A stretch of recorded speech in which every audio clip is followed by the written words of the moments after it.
Hello everyone, this is Ankita and welcome to him education. तो friends, हम class 6 की geography पढ़ रहे हैं और आज हम लास्ट चैप्टर करेंगे इसका, जिसका नाम है India climate, vegetation and wild life. तो हम इंडियन कॉन्टिनेंट के क्लाइमेट के बारे में पढ़ेंगे, किस तरह की वेजिटेशन होती है यहाँ पे, और वाइल्ड लाइफ।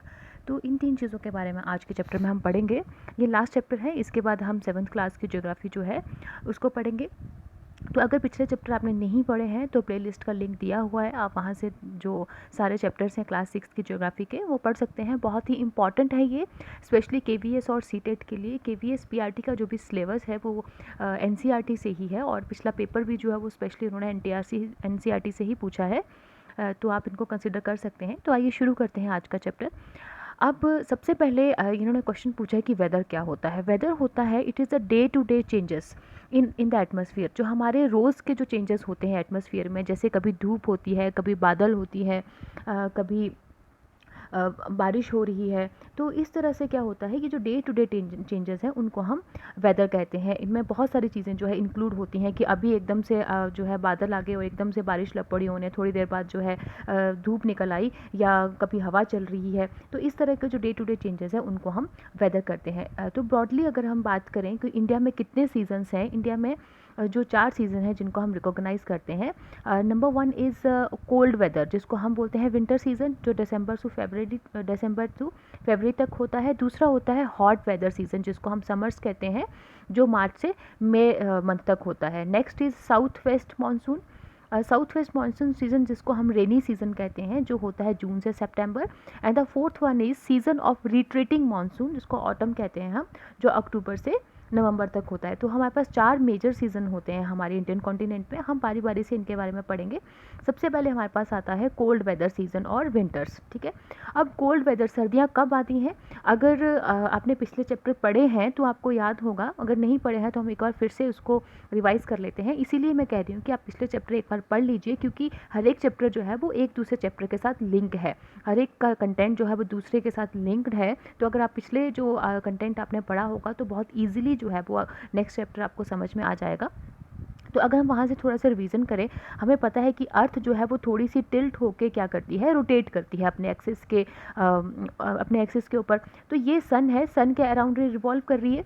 तो अर्थ जो है वो थोड़ी सी टिल्ट है, थोड़ी सी टेढ़ी होके वो रोटेट करती है। तो जब अर्थ बिल्कुल अब यहाँ पे हमारे पास जो है रिवॉल्व कर रही है, अर्थ का इस वक्त क्या है, जो नॉर्थन हेमिस्फीयर है, हमें पता है ये इक्वेटर है, तो ये जो नॉर्दर्न हेमिस्फीयर है वो सन की तरफ टिल्ट है। तो क्या होगा, जो नॉर्दर्न हेमिस्फीयर है वहाँ पे क्या होगा, जो ट्रॉपिकल एरियाज़ हैं, सन की रेज़ वहाँ पे डायरेक्ट पड़ेंगी। तो उस वक्त नॉर्थन हेमिस्फीयर में क्या होगी, समर्स होगी।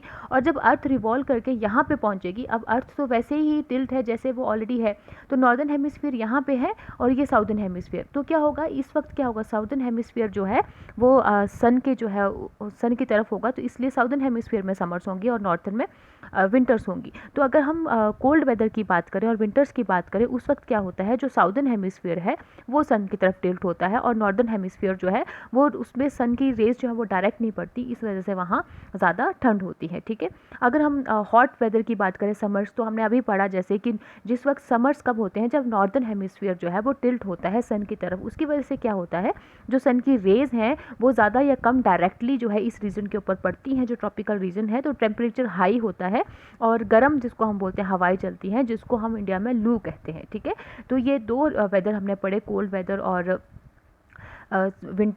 Summer weather. आगे हम पढ़ेंगे साउथ वेस्ट मानसून सीज़न और रेनी सीज़न। ठीक है, अब साउथ वेस्ट मानसून सीज़न कौन सा होता है, जब हमारे पास बारिश आती है। रेनी सीज़न हमने अभी पढ़ा, कब से कब होता है रेनी सीज़न, जून टू सितंबर में होता है। अब इस वक्त क्या होता है, मान लीजिए ये इंडिया का हमारे पास साउदर्न पार्ट है। अब इस तरह है अरेबियन सी और इस तरफ है बे ऑफ बंगाल। ठीक है, तो इस वक्त क्या होता है, जो अरेबियन सी है और बे ऑफ बंगाल से हवाएं चलती हैं लैंड की तरफ, सी टू लैंड जो है हवाएं चलती हैं। अब ये हवाएं, हमें पता है कि हवाएं जो हैं वो वाटर वेपर साथ लेके जाएंगे, क्योंकि जब टेम्परेचर बढ़ता है तो जो पानी है, चाहे सी वाटर की हम बात करें, ओशन वाटर जो है वो इवेपोरेट होता है। तो ये हवाएं क्या है, पानी को अपने साथ लेके जाती हैं। तो जैसे जैसे वो पानी की बूंदें ऊपर जाएंगी, टेम्परेचर कम होता जाएगा, तो वो ठंडी होती जाएंगी। तो वो ऊपर जाके क्या हो जाती है, कंडेंसेशन हो जाती है, कंडेंस हो जाती है। और जब यहाँ पे हमारे पास, हमें पता है यहाँ वेस्टर्न घाट है, यहाँ ईस्टर्न घाट है, तो जब माउंटेन्स के साथ टकराती हैं तो प्रेसिपिटेशन होती है। प्रेसिपिटेशन मतलब बारिश होती है। प्रेसिपिटेशन होता है कुछ भी किसी भी रूप में पानी का गिरना, फिर चाहे वो स्नो है, चाहे हेल्स हैं, चाहे स्लीट है या बारिश है, तो उसको प्रेसिपिटेशन कहते हैं। तो क्या होता है, प्रेसिपिटेशन होती है मतलब बारिश होती है, तो इसको हम बोलते हैं मानसून। ठीक है, तो ये था हमारे पास साउथ वेस्ट मानसून सीज़न, जिसको हम रेनी सीज़न कहते हैं। और दूसरा हमारे पास है सीज़न ऑफ रिट्रीटिंग मानसून और ऑटम। अब रिट्रीटिंग मानसून क्या होता है कि अब हमने ये पढ़ा कि ये हमारे पास अरेबियन सी और बे ऑफ बंगाल में जब विंड्स लैंड की तरफ जाती हैं। अब रिट्रीटिंग मानसून में क्या होता है कि जब ये हवाएं लैंड से बे ऑफ बंगाल की तरफ वापस जाती हैं। अब यहाँ पे रिट्रीटिंग मानसून में लैंड टू सी जाती हैं, लैंड टू वाटर, और जो हमारे पास ऊपर हमने पढ़ा था उसमें क्या था, सी टू लैंड जाती हैं। अब यहाँ पे उल्टा होता है, जो हवाएं वापस जाती हैं तो कुछ ना कुछ वाटर वेपर्स उनके पास होते हैं जिसको वो वापस लेके जाती हैं, तो वो बारिश जो है वो फिर ये वाला जो हमारे पास ईस्टर्न कोस्टल एरिया होता है वहाँ पे बारिश होती है। ठीक है, उसको हम कहते हैं रिट्रीटिंग मानसून। ठीक है, तो रिट्रीटिंग मानसून जो है वो कौन कौन से प्रदेशों में होती है, अगर उसकी हम बात करें, स्पेशली तमिलनाडु और आंध्र प्रदेश, क्योंकि हमें पता है जो ईस्टर्न कोस्टल एरिया है तमिलनाडु और आंध्र प्रदेश यहाँ पे है, तो जो रिट्रीटिंग मानसून है वो स्पेशली तमिलनाडु और आंध्र प्रदेश में होती है। और कौन से मंथ्स में होती है, अक्टूबर टू नवंबर। ठीक है, तो आगे हम पढ़ेंगे क्लाइमेट क्या होता है। क्लाइमेट होता है, पहले हमने वेदर पढ़ा था जो डे टू डे चेंजेस हैं। क्लाइमेट जो है वो डे टू डे चेंजेस नहीं होते, बल्कि एक जगह का बहुत सालों तक देखा जाता है कि वहाँ की वेदर कंडीशंस क्या हैं, एवरेज वेदर कंडीशंस, उसको हम क्लाइमेट कहते हैं। बहुत साल मतलब 20 साल भी हो सकते हैं, 25 साल भी हो सकते हैं। एक जगह का जो है इतने सालों तक जो एवरेज वेदर रहा होता है कि ज़्यादा ठंड होती है या ज़्यादा गर्मी होती है या ज़्यादा यहाँ पे बारिश होती है, उसको हम क्लाइमेट कहते हैं। अब अगर हम इंडिया के क्लाइमेट की बात करें, वो मानसून टाइप होता है। ठीक है, क्योंकि हमें पता है बहुत सारी जो वेजिटेशन है या बहुत सारी चीज़ें हैं जो मानसून के ऊपर डिपेंड करती हैं। मानसून का मतलब क्या होता है, इसको एक अरेबिक वर्ड से लिया गया है जिसका मतलब होता है सीजन्स। ठीक है, अब इंडिया की लोकेशन की बात करें, हमें पता है इंडिया की लोकेशन वो ट्रॉपिकल रीजन्स में है, और ट्रॉपिक ऑफ कैंसर जो है वो बीच से पास करती है, यहाँ पे इक्वेटर है। ठीक है, तो जो हमारे पास इंडिया की लोकेशन है ट्रॉपिकल रीजन में, तो ज़्यादा जो बारिश होती है वो मानसून विंड्स की वजह से होती है। इसीलिए जो एग्रीकल्चर है, इंडिया का बहुत बड़ा पार्ट जो एग्रीकल्चर का पार्ट है वो मानसून के ऊपर डिपेंड करता है। ठीक है, अगर ज़्यादा अच्छी मानसून होती है तो मतलब अच्छी बारिश होगी और अच्छी जो है क्रॉप होगी। यहाँ पे क्वेश्चन इन्होंने पूछे हैं कि अगर मान लीजिए मानसून कभी वीक होती है या मानसून होती ही नहीं है तो क्या होगा, क्या क्रॉप्स अफेक्ट करेंगी? अफेक्ट करेंगी, कुछ रीजन्स में अफेक्ट करेंगी और कुछ रीजन्स में जहाँ पे इरिगेशन सिस्टम अच्छा है वहाँ पे ज़्यादा अफेक्ट नहीं करेंगी। ठीक है, next is the level of water in the well. कुएं का जो पानी का स्तर है क्या वो नीचे जाएगा? बिल्कुल, अगर बारिश नहीं हो रही है तो पानी जो है वो ज़मीन में अब्जॉर्ब नहीं होगा। अगर अब्जॉर्ब नहीं होगा तो ग्राउंड वाटर जो है उसका जो लेवल है वो नीचे जाएगा। Next is summer will be longer और शॉर्टर। समर्स बारिश नहीं होगी तो ऑब्वियसली समर क्या होंगी, लॉन्गर होंगी। ठीक है, क्योंकि गर्मी ज़्यादा बढ़ेगी।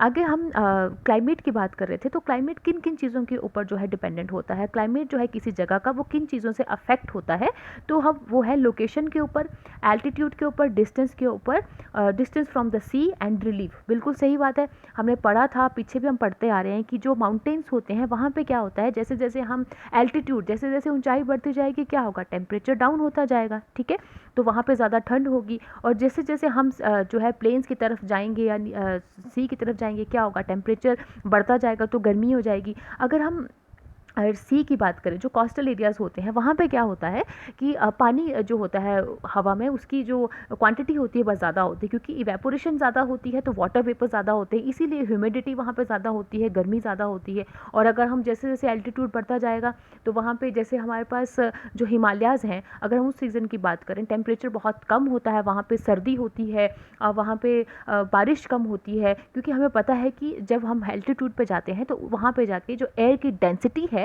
वो कम हो जाती है। ठीक है, तो बहुत सारे फैक्टर्स हैं जिनके ऊपर हमारा क्लाइमेट जो है वो डिपेंड करता है। अगर हम एग्जांपल्स की बात करें, जैसे राजस्थान का जो जैसलमेर और बीकानेर वाला पार्ट है बहुत ज़्यादा गर्म होता है, और उसी तरफ अगर हम जम्मू कश्मीर के अगर द्रास और कारगिल रीजन की बात करें, ये बहुत ज़्यादा ठंडे होते हैं। ठीक है, ये हम एक ही इंडियन कॉन्टिनेंट की बात कर रहे हैं, उसी के अलग अलग बेसिस पे कितनी ज़्यादा जो क्लाइमेट कंडीशंस है वो कितनी डिफरेंट हैं। ठीक है, अगर हम कोस्टल रीजन्स की बात करें जैसे मुंबई और कोलकाता, वहाँ पर मॉडरेट क्लाइमेट होता है, क्योंकि ना ही तो वो ज़्यादा गर्म होता है ना ही तो ज़्यादा ठंडा होता है, ह्यूमिडिटी वहाँ पर ज़्यादा होती है। ठीक है, क्योंकि वहाँ पर वाटर वेपर ज़्यादा होते हैं इन द एटमॉस्फेयर।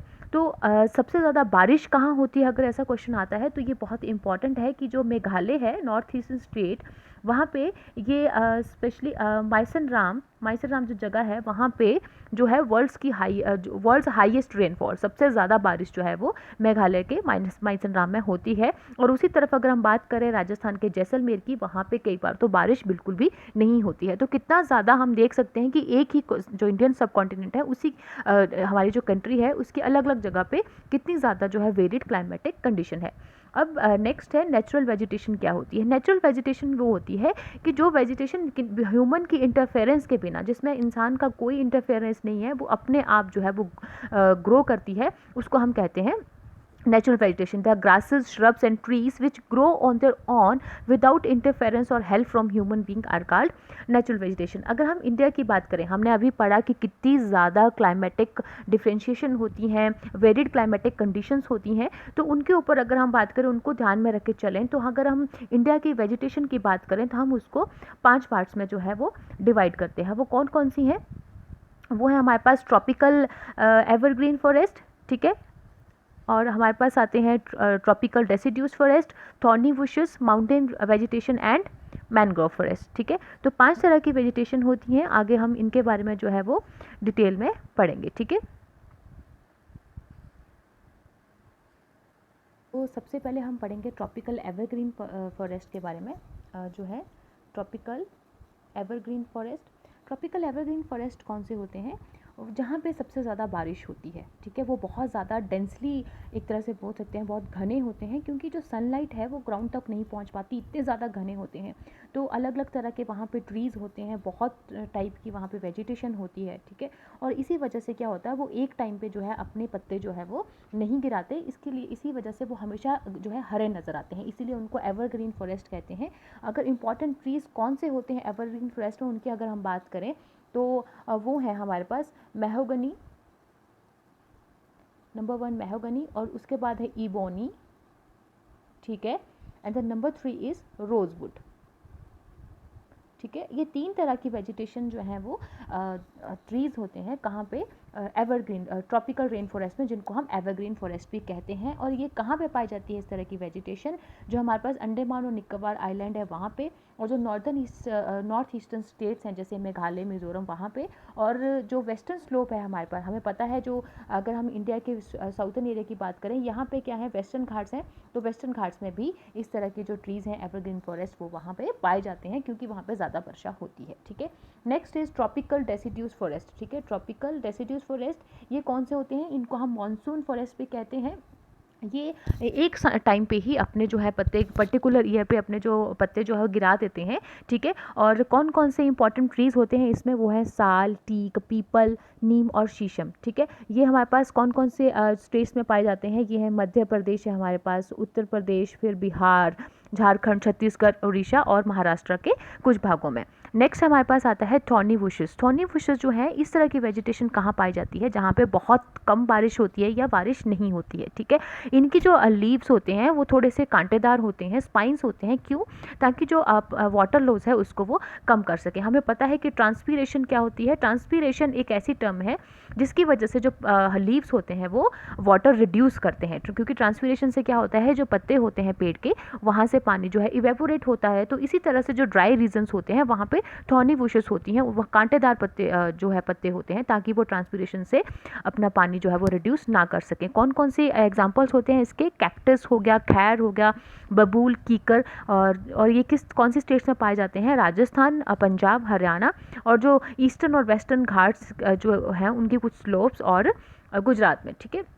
और उसके बाद हमारे पास आता है माउंटेन वेजिटेशन। माउंटेन वेजिटेशन हमें पता है माउंटेन रीजन्स में पाई जाती है, ज़्यादा हाइट पे होती है, ठीक है। जैसे जैसे हाइट इंक्रीज़ करेगी क्या होगा, हमारे पास टेम्परेचर जो है वो कम होता जाएगा। तो जो 1500 से 2500 की हाइट होती है, 1500 मीटर से लेके फिर 2500 मीटर्स की जो हाइट होती है, वहाँ पे जो ट्रीज़ पाए जाते हैं वो कॉनिकल शेप के होते हैं, जैसे शंकुधर जिसको हम बोलते हैं, कॉनिकल शेप इस तरह के होते हैं। वहाँ पे ट्रीज़ जो है वो इस तरह के होते हैं, कॉनिकल शेप के, जिनको हम कॉनिफेरस ट्री भी कहते हैं।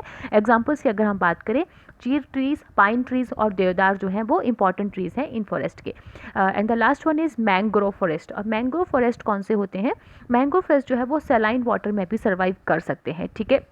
ये मेनली कहाँ पे पाए जाते हैं, जो सुंदरबन डेल्टा है, सुंदरबन जो है वेस्ट बंगाल में, वहाँ पे ये पाए जाते हैं। अब हमने पढ़ा था कि जो गंगा रिवर है और जो ब्रह्मपुत्रा रिवर है, ठीक है, जो गंगा और ब्रह्मपुत्रा रिवर जब बे ऑफ बंगाल में मिलती हैं तो क्या करती हैं, वो बहुत बड़ा डेल्टा बनाती हैं, जिसको हम सुंदरबन डेल्टा कहते हैं। सुंदरबन इसका नाम क्यों पड़ा, क्योंकि वहाँ पे एक वेल नोन स्पीस है जिसको हम सुंदरी कहते हैं, सुंदरी ट्री है, दैट इज़ वाई इसका नाम सुंदरबन डेल्टा पड़ा, ठीक है। मैंग्रोव फॉरेस्ट वहाँ बहुत ज़्यादा होते हैं, ठीक है, तो इसीलिए उनको हम सुंदरबन डेल्टा कहते हैं, ठीक है। मैंग्रोव फॉरेस्ट स्पेशली इनकी क्या स्पेशलिटी है कि ये सेलाइन वाटर में भी सर्वाइव कर सकते हैं। अब नेक्स्ट हमारे पास आता है वाई आर फॉरेस्ट नेसेसरी, जो जंगल हैं वो ज़रूरी क्यों हैं, अगर हम उनके बारे में पढ़ें थोड़ा सा तो हमें पता है कि हमें बहुत सारी यूज़फुल चीज़ें जो हैं वो हमें फॉरेस्ट से मिल रही हैं। प्लांट्स नहीं होंगे तो वो ऑक्सीजन रिलीज़ कैसे होगी, प्लांट जो है वो ऑक्सीजन रिलीज़ करते हैं और कार्बन डाइऑक्साइड को अब्जॉर्ब करते हैं, ठीक है। और जो रूट्स होती हैं प्लांट्स की वो बाइंड अप करके रखती हैं सॉइल को और सॉइल इरोजन को जो है रोकती हैं, ठीक है। अब फॉरेस्ट से हमें फर्नीचर मिलता है, फ्यूल मिलता है, वुड मिलती है, फॉडर मिलता है, मेडिसिनल प्लांट्स मिलते हैं, हर्ब्स मिलती हैं, बहुत सारी चीज़ें जो है वो हमें फॉरेस्ट से मिलती हैं। पर अगर हम इसी तरह से जो है पेड़ों को काटते रहेंगे जिस तरह से प्रेजेंट में काट रहे हैं तो क्या होगा, सॉइल इरोजन होगी, जो इंपॉर्टेंट हमें वेजिटेशन मिल रही है वो नहीं मिलेगी। तो हमें बहुत ज़्यादा अवेयर होने की ज़रूरत है, लोगों को भी अवेयर करने की ज़रूरत है। तो इसीलिए गवर्नमेंट ने जो वन महोत्सव और कई तरह के जो है प्रोग्राम्स जो है चलाए हुए हैं अवेयरनेस के लिए, ताकि ज़्यादा से ज़्यादा हम जो है इसको कंजर्व करके रख सकें, ठीक है। अगर हम वाइल्ड लाइफ की बात करें, वाइल्ड लाइफ जो है अगर जिससे हमने पढ़ा क्लाइमेटिक कंडीशन कितनी वेरिड है तो वैसी ही वेजिटेशन है, तो उसी तरह से वाइल्ड लाइफ जो है बहुत ज़्यादा हम बोल सकते हैं कि स्पीशीज़ ऑफ एनिमल्स जो है लार्ज वैरायटी के हैं, जो हमारे इंडियन सब कॉन्टिनेंट में पाए जाते हैं, जैसे रेप्टाइल्स हो गए, मैमल्स हो गए, बर्ड्स, इंसेक्ट हो गए, वॉर्म्स हो गए, जो क्या जंगलों में रहते हैं। अगर हमें पता है कि टाइगर हमारा जो है वो नेशनल एनिमल है, टाइगर हमारा नेशनल एनिमल है जो कि हमारे देश के बहुत सारे हिस्सों में जो है पाया जाता है। गुजरात का जो गिर फॉरेस्ट है वहाँ पे एशियाटिक लाइन होता है। एलिफेंट और वन हॉर्न जो हमारे पास राइनासोर है, एक सींग वाला राइनासोर, वो असम के जंगलों में पाए जाते हैं। एलिफेंट्स केरला और कर्नाटका में भी पाए जाते हैं। और अगर हम कैमल्स की बात करें, कैमल्स जो है वो जो ग्रेट इंडियन डेजर्ट है राजस्थान में वहाँ पे और रन ऑफ कच्छ वहाँ पे पाए जाते हैं। वाइल्ड गॉट्स, स्नो लेपर्ड्स जो है ये और बियर्स जो है वो हिमालयस में पाए जाते हैं, ठीक है। और इनके अलावा भी बहुत सारे जो वाइल्ड लाइफ है जैसे मंकी, वॉल्फ, जैकल, नीलगाय, चीता, ये सब जो हैं वो हमारे देश में मिलते हैं, ठीक है। आगे हम बात करें, हमने ये पढ़ा अभी एनिमल्स के बारे में, उसी तरह से India is equally rich in bird life, ठीक है। हमारा जो नेशनल बर्ड है वो है पीकॉक, ठीक है। Other common birds are parrots, pigeons, myna, geese, बुलबुल and ducks. There are several bird sanctuaries that has been created to give birds their natural habitat. बहुत सारी ऐसी बर्ड सेंचुरीज बनाई गई हैं ताकि जो उनका नेचुरल हैबिटेट है वो जो है कायम बन कर रहे। बहुत सारी बर्ड सेंचुरीज हैं, नेशनल पार्क्स बनाए गए हैं। गवर्नमेंट ने जो है वो प्रोजेक्ट टाइगर और प्रोजेक्ट एलिफेंट चलाया है ताकि एनिमल्स को प्रोटेक्ट किया जा सके। बहुत सारी ऐसी वाइल्ड लाइफ सेंचुरीज हैं, नेशनल पार्क हैं, बायोस्फीयर्स बनाए गए हैं। और अक्टूबर का जो फर्स्ट वीक होता है उस वक्त वाइल्ड लाइफ वीक जो है हर साल मनाया जाता है, इसीलिए ताकि ज़्यादा से ज़्यादा लोग जो हैं वो अवेयर हो सकें। और अगर हम अपनी कंट्रीब्यूशन की बात करें, हम उसमें कैसे कंट्रीब्यूट कर सकते हैं, तो अगर हम जो है जो चीज़ें बनी होती हैं एनिमल्स की बॉडी से, जैसे उनकी बोन्स से, हॉर्न से, फर्स या स्किन्स या फैदर से, अगर हम उन चीज़ों को लेना ही खरीदना ही बंद कर दें तो शायद जो हमारे पास जो इनका हम बोल सकते हैं इलीगल पोचिंग जो हो रही है वो काफ़ी हद तक जो है वो रुक जाएगी, ठीक है। तो आगे हम थोड़ा सा माइग्रेटरी बर्ड्स के बारे में पढ़ेंगे। इंडिया में हर साल जो है विंटर्स के सीज़न में बहुत सारे जो बर्ड्स हैं वो आर्कटिक एरिया से या जो भी हमारे पास पोलर रीजन है वहाँ से जो है उड़ के इतनी दूर जो है हज़ारों किलोमीटर का जो डिस्टेंस है वो कंप्लीट करके जो है यहाँ पे आते हैं, ठीक है, विंटर सीज़न में आते हैं। तो उनके अगर कुछ एग्जांपल्स की बात करें हम, पिन टेल हो गया, ठीक है, करल्यूज हो गया, फ्लैमिंगो, ऑस्प्रे, लिटिल स्टिंट, ये सब क्या है, माइग्रेटरी बर्ड्स हैं। और जो स्मॉलेस्ट माइग्रेटरी बर्ड है जिसका नाम है स्टिंट, उसका लिटिल स्टिंट, उसका सिर्फ भार कितना होता है, 15 ग्राम। और वो सोचिए आर्कटिक रीजन से इतना ज़्यादा ट्रेवल करके 8000 किलोमीटर जो है, इतनी डिस्टेंस जो है वो कंप्लीट करके इंडिया में आता है। तो ये हमने थोड़ा सा पढ़ा वेजिटेशन के बारे में, वाइल्ड लाइफ के बारे में और सीजन्स के बारे में। आगे थोड़ी सी एक्सरसाइज है, अगर हम उसको देख लें। पहला है द वर्ल्ड्स हाईएस्ट रेनफॉल कहाँ पे होती है, तो हमने पढ़ा था मेघालय का मैंसराम जो है वहाँ पे सबसे ज़्यादा जो है बारिश होती है। Wild goats and snow leopards are found in कौन से रीजन में पाए जाते हैं? हिमालय रीजन में। Next is during the south west monsoon period the moisture laden winds blow from. अब जो यहाँ बस जो साउथ वेस्टर्न, अभी हमने पढ़ा साउथ वेस्ट मानसून रीजन, तो उस वक्त हवाएं कहाँ से कहाँ चलती है? सी टू लैंड, और जब रिट्रीट होती है मानसून तब लैंड टू सी। ठीक है। Next is hot and dry winds known as dash blow during the day in the summers. Hot और ड्राई विंड जो गर्म हवाएं चलती हैं उसको क्या कहते हैं इंडिया में? लू कहते हैं। The states of Andhra Pradesh and Tamil Nadu receive a great amount of rainfall during the season of retreating monsoon. जब हमारे पास विंड्स जो हैं वो लैंड टू सी चलती हैं तो क्या होता है, वे ऑफ बंगाल की तरफ जो स्टेट्स आती हैं हमारे पास, आंध्र प्रदेश और तमिलनाडु, वहाँ पे बारिश होती है स्पेशली अक्टूबर और नवंबर के मंथ्स में। Next is dash forest in Gujarat is the home of dash. तो जो गिर फॉरेस्ट हैं गुजरात के, these are the home of Asiatic lions. ठीक है। तो ये कुछ एक्सरसाइज थी जो हमने की।